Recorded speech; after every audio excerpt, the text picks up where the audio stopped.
Everybody, welcome to our Shero Commerce LinkedIn Live.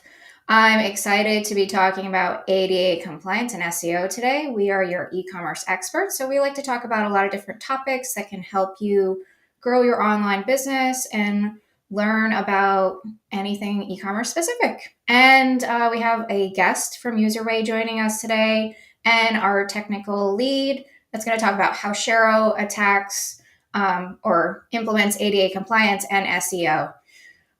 So to dive in, I'm going to have Daniel Bello from our team hop in here.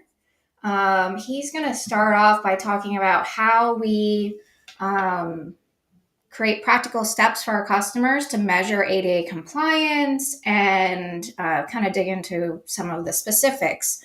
Before we get started, Daniel, I'd love for you to introduce yourself. Yes, hello. Hi, everyone. So this is Daniel, senior tech lead for Shero. Been part of Shero, I don't know. I mean, I have lost counting, but it's at least 7 years now. Uh, my journey started as a front-end developer, actually as an inter front-end developer, and then with the evolving, as I believe you had mentioned also on other lives, we are core Magento agency, and now we are transitioning to the SaaS platforms. Yeah. So yeah, that's being a Magento front end developer, you are not really ever a front end. You do a, back end DevOps, everything, and among that is also IDEA and SEO. And especially lately, transitioning to SaaS projects, ADA and SEO are a big part because when you do replatforming, these two Yeah. parts are very very important because you all those years being in a platform, you have a reputation and you have a ranking, and you should do pretty good to not lose that. And that's one of our biggest focus lately. But yeah, that's Yeah, absolutely. I That's well said. And also, the laws are constantly changing. ADA compliance is such a hot topic. It's unfortunate that people are targeted for this. So I think there's like this mixture of like being compliant and legal, but also creating the best experience for your users, right? So it's the technical pieces and making sure that you're compliant and legally, okay, because nobody wants a lawsuit. But it's also making sure that the site's accessible for everybody. It's about catering to all the customers that might want to purchase from you. So I think it's valuable to kind of mention that it's more than just being technical and like being correct, but it's also creating great experience. And maybe you have more to say about that, but I'm dyslexic, so like for me, I kind of struggle with this because sometimes fonts are like really rough on websites. So it's a sensitive topic for myself because I struggle in some scenarios. So I kind of feel the value of this more than others maybe. Yeah. Well, if I can share a personal experience for me, a couple of years back, one of our clients, wealthy single mommy, the performance is really important to them, and we basically rebuilt their whole website from scratch with the sole purpose of improving performance. Yeah. And we reached a pretty impressive score, like 95 to 100 based on third parties, but still the website was not ranking good Mm. because it was not accessible. Oh, okay. And uh, so I was invested like 6 months on that project, and I have also a sister that is with special needs, Mhm. and I was like at the end of the project, congrats, Bello, you did a great website. Your sister cannot access your website. Since that moment, that is kind of when I do a project or when we do a project, it's kind of our goals not to just make a beautiful and functional website, but to make it accessible for everyone. That's Absolutely. the mindset. Yeah. Yeah, yeah. So this is so valuable. So let's bring up, you have a slide here talking through some of the steps that we take to help our customers with this topic. And let's pull that up so you can talk to these points a little bit. Yeah. So what we do? Firstly, we there are many widgets out there that you can install on your website, and that is very good. Like as you mentioned, we have uh, UserWay to present today, and that is a very good widget. But that is not enough often, because you have to be careful how you put your links on the website, how you put your inputs, images, and everything else. And what we typically do, we focus on three main areas: fixing. Firstly, there are many tools: Power Mapper, Browser Stack Accessibility Toolkits, UserWay, and Lighthouse. Typically, on a project, we tend to use at least two tools to make sure that we meet the goals. Which are the goals? To be A on and double A to meet these standards, and on Lighthouse to have at least 90 plus score, which means that if you, I mean, of course, ADA is a never ending process and you should do constant work on it. But on the Right. other side, if you meet this, then it's easier on the long run to maintain it. Uh, Absolutely. Yeah. I think people forget that it's not one of those things you do it and forget it, right? It's something you have to constantly maintain. And anytime you even add an image, you have to worry and make sure that it's set up properly for ADA. So I love that you're making that valuable, and it's something you can teach your team and put processes around, but it's also something that needs to be monitored technically to make sure everything's good. And like I said, the laws constantly change, so making sure you're up to date with the latest requirements. Yep, definitely. I mean, lately we have on California, I think there was a change, and basically on all of our clients and projects, we had to jump in and we had to make adjustments to ADA and to privacy policy and everything, because this Right. is something that constantly needs to be monitored. And also, we need to collaborate closely with the clients to educate them and to train them how they need to add content on the website and how they can maintain it. So yeah, it's one of those things that requires collaboration and patience from everyone involved, from all stakeholders on the project. Yeah, absolutely. And I just want to pull up because I know you just mentioned this. The scores of accessibility. I don't know if you want to comment on this screenshot you pulled, but Yep, this is one of our latest projects we have done. I mean, it's been a long time we are doing, actually, for Citarella.com, one of our clients, we are doing ADA. And this is a typical case when I mentioned that we use two different tools. So in this specific case, we are using Power Mappers to run the test. And then we are using Lighthouse to actually test the progress, because we like to be covered. Because, there are different tools, and different tools specialize on different things. mhm. So and we just are not happy doing with just one, because a certain tool can be focused in one thing, you can do great with that, but then when you look it from another angle or from another perspective, things are different. Uh, Yeah, so yeah, that's a really good point because I feel like people use these tools and then sometimes they get fixated yeah. in the wrong way, let's say, because there are so many different tools focusing on different things. So it is good to use a mixture of tools to assess it, like in different ways, and also like not like this one, for example, I believe just measures the page you put into it, so like it's not doing like a holistic view of it, so like you have to kind of use multiple tools to make sure you're addressing the whole website, correct? Yep. Actually, what you mentioned is a really valid point, because what typically happens with tools that do ADA testing or accessibility testing, when you run a test, it will generate you a list of errors, but Mm-hmm. that that is not the full list of errors that you have on the website. The moment you fix this and you run another test, you will get another more, and it looks like you didn't do anything, and you actually did do. Uh, Yeah, it's frustrating, right? It's like peeling the onion back. yeah. It feels like it never ends. Yes. Yes. Yes. Definitely. Yeah, you mentioned UserWay. I'm just going to kind of pull this slide up. So we partner with UserWay. This is a good tool that we use for a lot of customers, but even though we're using it, it's not a end all solution, right? You still have to do technical things to make sure that you're compliant. And I think UserWay has some great ways that they support the client to ensure that they are compliant, and they do send reports and things like that of things you should do, and they um, offer additional support around if there is a lawsuit.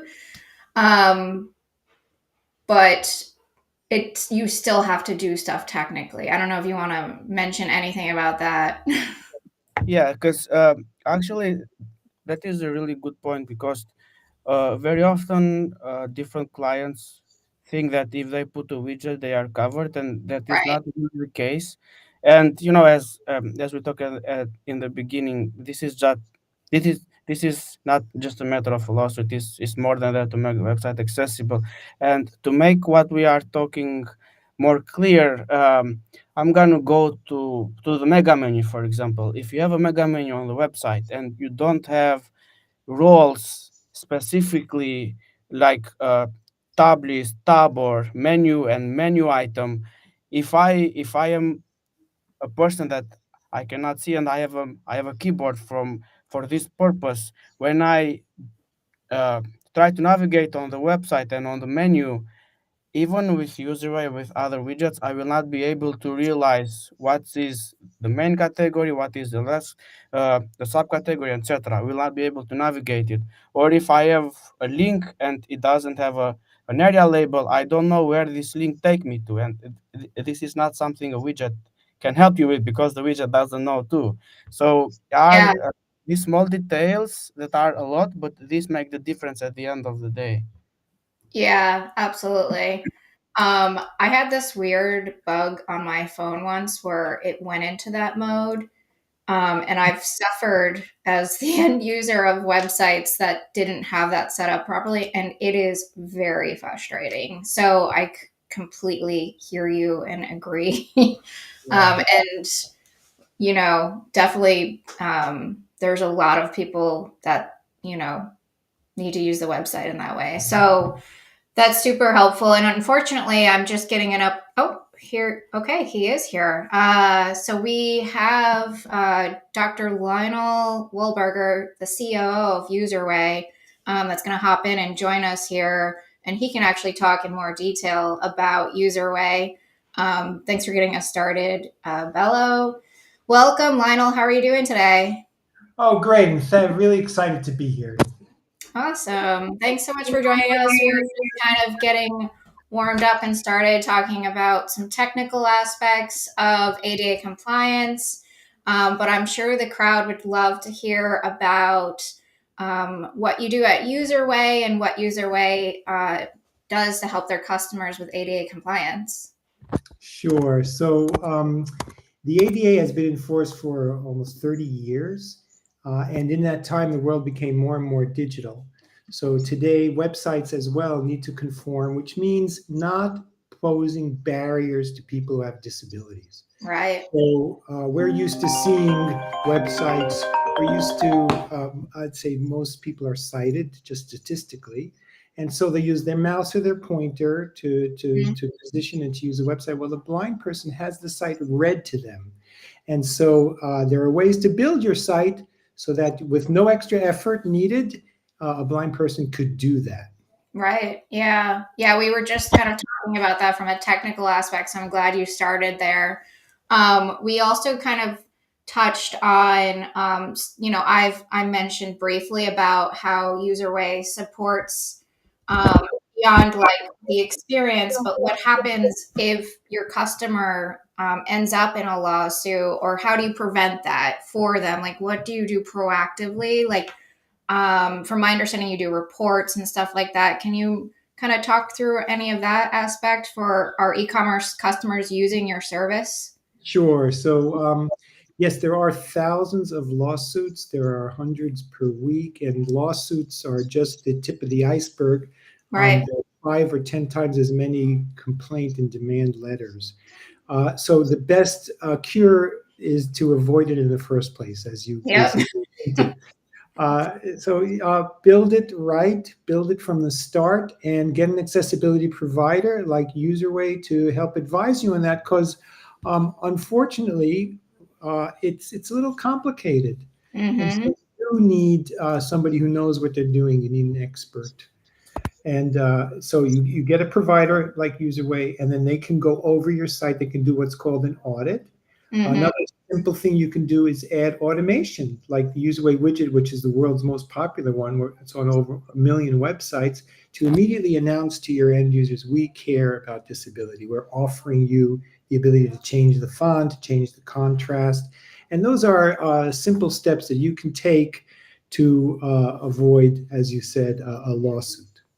Yeah, that's awesome. And I love that your service offers that, because I feel like ADA compliance is, it can be really overwhelming for people. And a lot of the e-commerce teams aren't experts at this. So they really need to lean on a service like yours to make sure that they're doing the best that they can for ADA compliance and to create the best experience they can. And I know, from you have so much knowledge about this, and you're advocating for any way that you can improve the experience on the web. It's just great to see how you're elevating and supporting those people that maybe don't have that knowledge. So Yeah, and that's a very positive focus. Just to think about reaching more people. Disabled people are about 1 in 5 when you okay. really include all kinds of disabilities, including low vision. Uh, Mm. the disabled is the group that we're all destined to join. You just have to live long enough. Yeah, that's true. That's true. We all eventually get there, I guess is what you're saying. Yeah, I've and also heard, I was listening to a company that just does ADA compliance without like any services like yours, and they were even mentioning people that have temporary disabilities, like maybe they have an eye issue that's temporary and they're visually impaired. It's still so critical, because especially those people, they've never experienced that, and it's usually for a short time period, or they're new to this disability. So it's probably even more frustrating for them and more important to make sure that you're creating the best experience. So I don't know if you have any more info about that, but I just thought it was interesting to think about the different scenarios. that's a really good point. And this is where the words fail us a little bit. Disabled is a word that we're kind of like, I don't want to think of myself as disabled. Absolutely. But when for those of us in the field, that's how we see it. So that's called a situational disability. And one that is very common, a mother who's holding a child, they can't swipe the phone and hold it at the same time. Very Or hard. if you've got a broken arm temporarily, or your mouse, we used to have a mouse connected to computers and they would fall down and break, and then you couldn't use it temporarily. So Yeah. we all become temporarily situationally disabled, is what we call it. And if the word disabled bothers you, then let me help you see it the way we see it at UserWay. So we teach the world's largest organizations to see it as an individual doing a task in a certain setting. That's Hmm. a much better way to look at it, because disability is a medical model. You see someone in a wheelchair, and then you might think, oh, they have something wrong with them. They need to see a doctor. Or there's a charity model. You see somebody who's blind, you think, oh, they need help. They need help from social organizations. And what we do, and I'm lucky to work in the field to onboard this way of seeing it. We just see people who struggle. We all struggle. I was Yeah. just struggling yesterday to try to get into my bank. I didn't have the password. I had to figure out where to go, and I struggled. So a blind person will struggle to use a website. A deaf person will struggle to figure out what's being said in a video if there aren't the captions underneath. And if you just look at it that way, then we all struggle, and then you'll be grateful for these assistive technologies and alternative methods that are built in, and they're there ready when you need them. Yeah, I love that. That's great. I was telling Daniel before you hopped on, I'm actually dyslexic, and I'm pretty stubborn, and I would never say that I have a disability, but that's how it's labeled, you know. Um, we're gonna bring Bello back in. He has some questions for you, actually. So it might be good to have some dialogue here. Daniel's one of our lead techs, and welcome back, Daniel. Hello from the other side. So yeah, what I wanted to discuss is because typically it happens very often that uh, because unfortunately the clients do not give the proper attention to ADA, they only remember about it when a law case comes in. um, or on the other side, there are cases, and we had a use case with a client that they were not a big client, and basically all their budget was eaten up from ADA fixes, constantly doing ADA. And after 2 years that we had done not a single change on the e-commerce website, we went on a call with them, and we were trying to understand why, and it was a low case. We put UserWay widget, it fixed most of the issues, and we actually were able to do something else besides ADA. And my question to you is, what do you say to these clients? Because there are clients that underestimate it and they only remember about it when a lawsuit comes in, or on the other side there are clients that put too much effort on it, they get obsessed with it, and actually it's difficult to meet in the middle, let's say. Good question. Yeah, that's progress over perfection, I think, would be the main rule. You want to progress in the direction of ADA compliance. We have many customers who only come to us after they've received a lawsuit, and that's a very nobody likes getting a lawsuit. Frankly, it's an unpleasant experience, and you're at the kind of the mercy. There's about 30 law firms that this is just what they do. They take a blind person, and that person goes to 100 websites a week, and then they just issue 20 copy paste letters, and this is their business model. So that's unfortunate. Even people who want the entire web to be without barriers feel that that's a kind of unseemly side to the business. But that's a fact of life. So if you do get a lawsuit, you need to fix it and come to a provider like UserWay. And as you said, UserWay has solutions based on AI so that with a low subscription rate, you can get started. We call it the accessibility journey. You can't ignore it. You need to get on the journey. And an ideal way to start is with a subscription service to an accessibility provider like UserWay. Perfect accessibility is a moving target. Right. When you really get on the board to get it perfect, you are going to be asking for additional services. If your providers use UserWay, then we will give you, in addition to that widget, which is beloved and amazing. It does so much by itself. But if you want to move the needle towards more perfect, then you will need an audit where our experts will do the things that our little tireless robots can't do. Right. Yeah.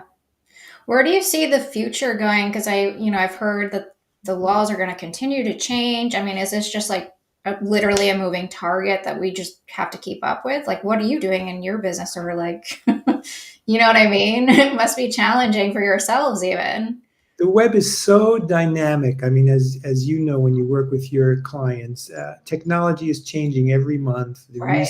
most recent impactful innovation was the large language models, these AIs that now seem to speak English.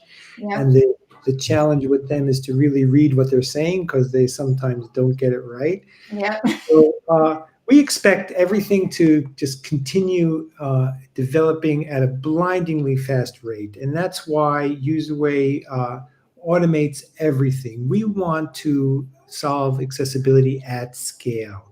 So whereas accessibility was born with manual teams and easily 5 or 6 figure bills, Yeah. UserWay led the market to new solutions where you put AI on the site with a widget Also, you offer your customers those choices right there. They can put dyslexia-friendly font, for example, if that will help them if they have dyslexia.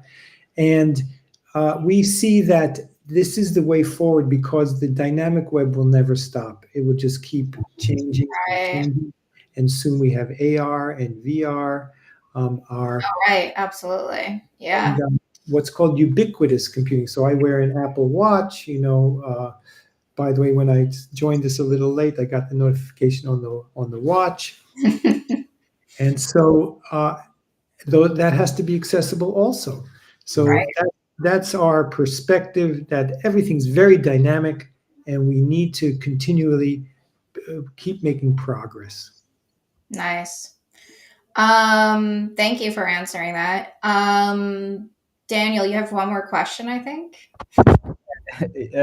So all of our clients, or mostly of them, are US based, and we typically have been done ADA and accessibility for USA.